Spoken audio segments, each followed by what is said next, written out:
দিনটা ছিল শ্রাবণ মাসের প্রথম সোমবার। সকালবেলা ব্রেকফাস্ট করে আর চা খেয়ে স্নানটা সেরে নিয়েছিলাম, কারণ আমি এবার ভেবেছিলাম যে প্রথম সোমবার আর শেষ সোমবারটা একমাত্র শিবের মাথায় জল ঢালবো, আর বাকি যে দুটো সোমবার ছিল মাঝখানে সেই দুটো সোমবার আমি নিরামিষ খাবো। স্নান টান সেরে নিয়েই আমি চলে এসেছি শিবের পুজো করতে, আর জল ঢালার সাথে সাথে আরও যা যা নিয়ম আছে সেগুলো করে নিলাম। আমি কিন্তু কৃষ্ণনগরের বাড়িতেই আছি। আমি যখন অনেক ছোট তখন কিন্তু এই শিবলিঙ্গটা মা প্রতিষ্ঠিত করে। আর গলার ভয়েসটা একটু সিচুয়েশনের জন্য খারাপ, প্লিজ একটু ম্যানেজ করে নিও। পুজো সেরে আমি, মা আর বৌদি ভাই বেরিয়ে গেছিলাম একটা কাকুর বাড়ি যাওয়ার উদ্দেশ্যে। সেদিনকে ছিল ওদের বাড়িতেও শিব পুজোর আমাদের নেমন্তন্ন। সবসময় তোমাদেরকে এইটুকুই শেয়ার করা হয় যতটুকু আমি আনন্দ থাকি, যতটুকু আমি হাসি খুশি থাকি, যতটুকু আমি কৃষ্ণনগরের বাড়িতে থাকি।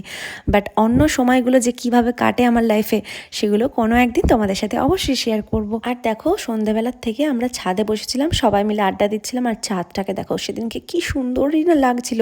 অনেকক্ষণ এইভাবে চাঁদের দিকে তাকিয়ে বসেছিলাম, বেশ মনটা হালকা হচ্ছিল কিন্তু।